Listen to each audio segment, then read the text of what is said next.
Hello, how are you? I hope you're all doing fine. I'm your podcast master, Miss Princess. Today we're going to talk about Joseph Heller. So if you want to know more about Joseph Heller, stay tuned.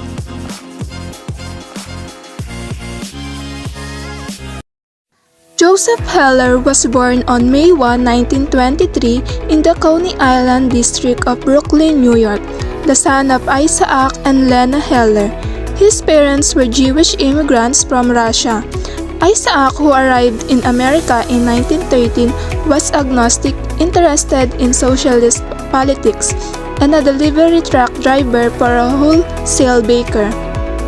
Joseph had a half-sister, Sylvia, 7 years older than he, and a half-brother, Lee, originally Ellie, 14 years older and born in Russia. Their mother had died. Joseph's father died following an operation in 1929 as Joseph began his formal education at Coney Island's Public School No. 188. Lena never learned to speak English well, and the family struggled financially. After graduating from Abraham Lincoln High School in 1941, Joseph immediately went to work as a file clerk for an insurance agency. When the United States entered World War II in December of that year, he took a job as a blacksmith's assistant in the Norfolk Navy Yard. World War II would become the key formative event in Heller's life, providing him with rich experiences in the military and eventually a formal education. In 1942, as the war progressed, Heller joined the Army and worked as a file clerk. In October, he switched to the Army Air Forces as the aviation branch was known prior to the establishment of the United States Air Force in 1947. Joseph initially intended to be a gunner or a bomber.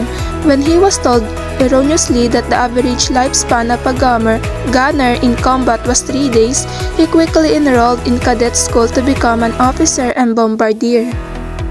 After graduating from cadet school as a first lieutenant early in 1944, Heller was assigned to the 488th Squadron of the 12th Air Force in Corsica. Heller later said that as a 21-year-old officer, he initially had no serious complaints about his life in a combat unit.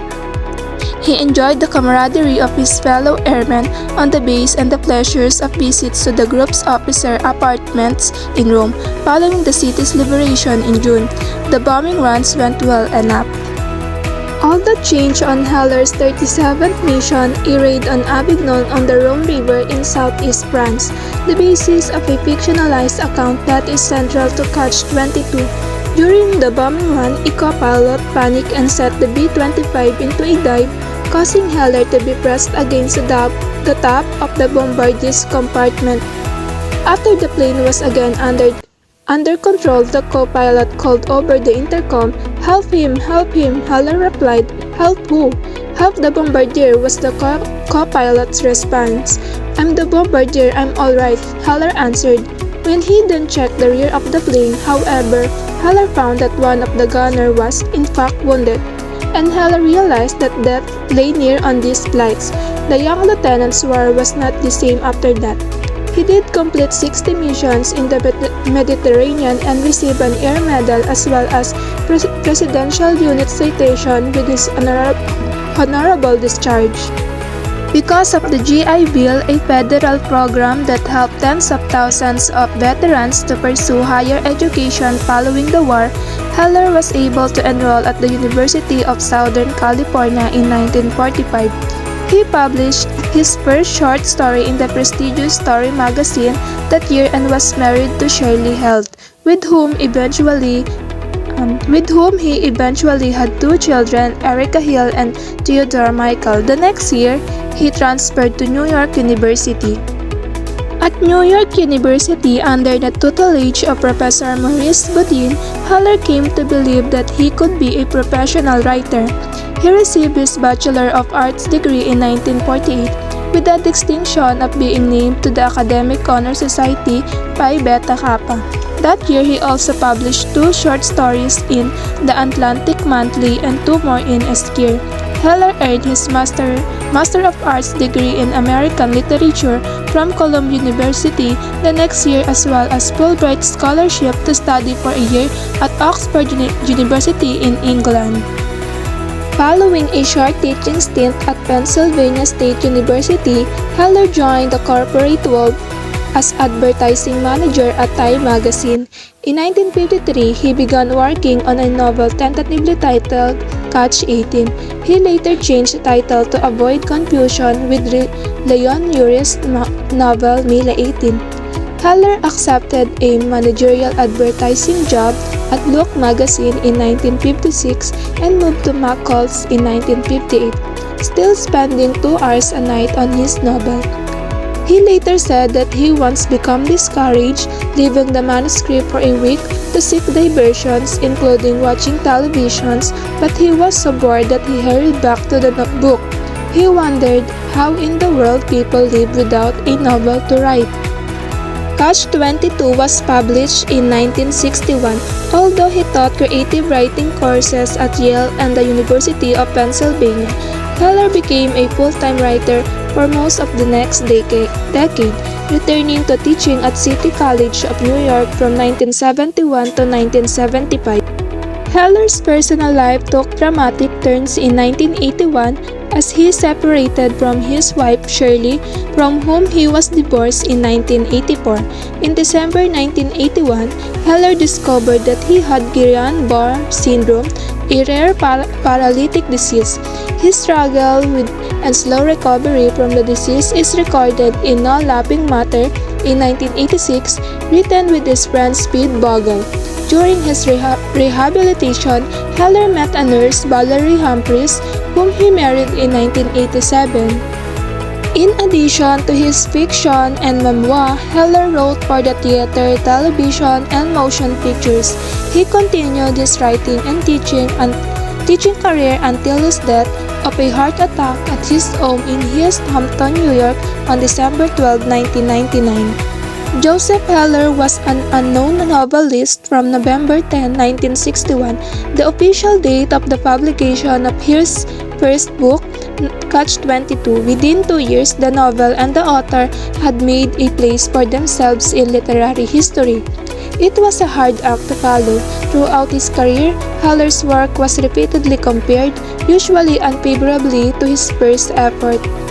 Interviewers often implied that he had not written anything since Catch 22 to match that classic. Between the publication of his first and second novels, Heller experimented with drama, his most notable play being We Bomb in New Haven, which was first produced at the Yale Repertory Theater in 1967 and ran on Broadway for 86 performances in the fall of 1968. Heller toys with the meaning of reality in the play, in which a group of actors put on their own performance in which they are airmen bombing. Levels of reality become confused when characters begin to be killed in the fictional bombing raids but then can no longer be found in the daily lives of the acting company. Heller's second novel, Something Happened in 1974, was initially panned but earned increasingly critical respect over time. The novel deals with the struggles of Bob Slocum, a white-collar mid-level manager in corporate America, a man who seems to have lost all hope. He is world-weary and, as the title implies, he wonders what has happened to his life. Good as Gold in 1979, Heller's third novel, caused a stir initially because of its controversial treatment of what the book calls the Jewish experience in America, a topic familiar to the Jewish Heller. Again, the work grew in its reputation. Gold exploits his Jewishness at the same time that he betrays it. He seeks fame, power, and wealth in Washington, where he hopes to be the first Jewish Secretary of State, having dismissed Henry Kissinger, are not really Jewish because he supported the Vietnam War and prayed with Richard Nixon. Initially condemned as anti-Semitic, the novel was soon recognized as a brilliant satire. God Knows in 1984 was less popular but has received increasing critical acclaim, an ambitious novel that many appreciate for its widely comic premise. Its narrator is the Old Testament David of Goliath fame, whose tone has been compared to that of a stand-up comic as he rants about his idiotic son, the biblically wise Solomon. Closing Time in 1994 is sometimes called the sequel to Catch-22, but it's really more of a novel about confused realities in which a few of the same characters appear in different contexts. Catch-22 is here one of the narrators. Considering the risk of bringing back characters from a classic, the book received favorable reception. Catch-22 is usually a comic satirical novel, but the category may be too narrow. Traditionally, literary satire involves a topical work that examines human folly, shortcomings, biases, abuses, or irrational behavior. The author might use exaggeration, distortion, or irony to hold up weaknesses for ridicule, derision, or just plain fun. Sometimes the result is amusing, sometimes it's touching or even horrifying. At first glance, Heller's novel seems more in the comic vein, but as usual with Heller, it is misleading to stereotype his work.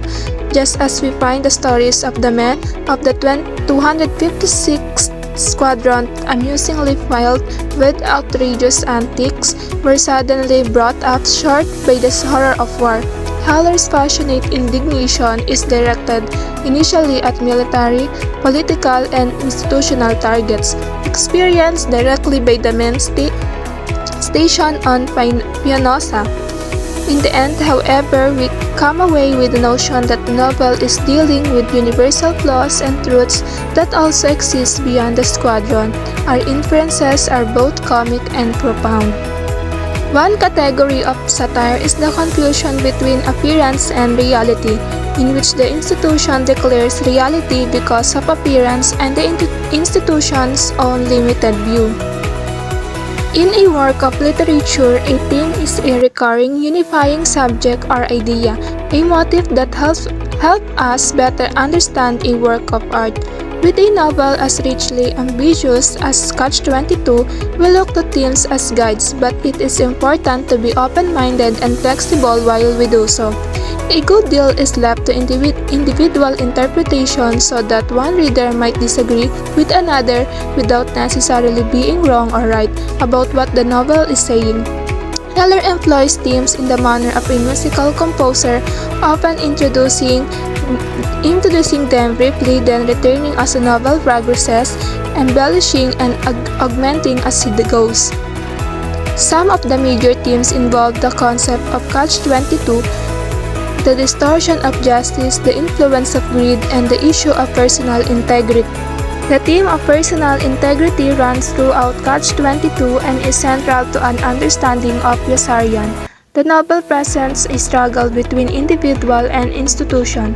Yossarian confronts military authority, but others join him, such as the admirable chaplain Topman, who changes from a timid soul to a real fighter again under Yossarian's influence.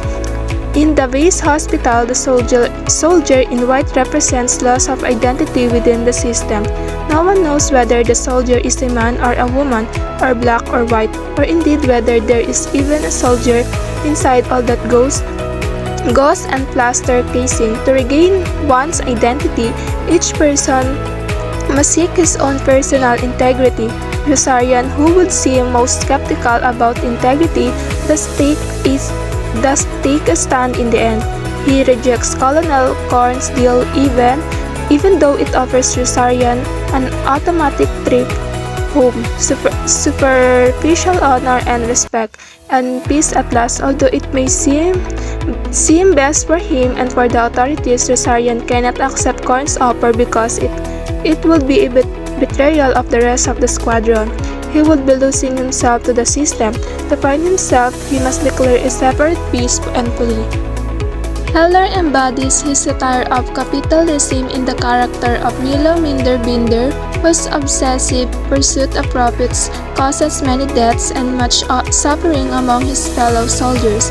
Originally a mess hall officer, Milo organizes a powerful black market syndicate capable of cornering the Egyptian cotton market and bombing the American base on Pianosa for the Germans. On the surface, Milo's adventures form a straightforward, optimistic success story that some commentators have linked to the Horatio Alger tales popular of the turn of the 20th century. The narrative line that follows Yossarian, on the other hand, is characterized by his confused, frustrated, and frightened psychological state. Structurally, Catch-22 is episodic and repetitive. The majority of the narrative is composed of a series of cyclical flashbacks of increasing detail and ominousness. The most important recurring incident is the death of a serviceman named Snowden that occurs before the opening of the story but is referred to and recounted periodically throughout the novel. In the penultimate chapter, Yossarian relieves the full horror and comprehends the significance of this senseless death as it reflects the human condition and his own situation.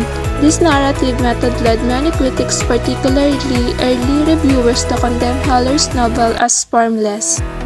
Heller is widely regarded as one of the best post-World War satirists. Although he is remembered mostly by his landmark Catch-22, his work centered on the lives of various members of the middle classes remain exceptional exemplars of modern satire.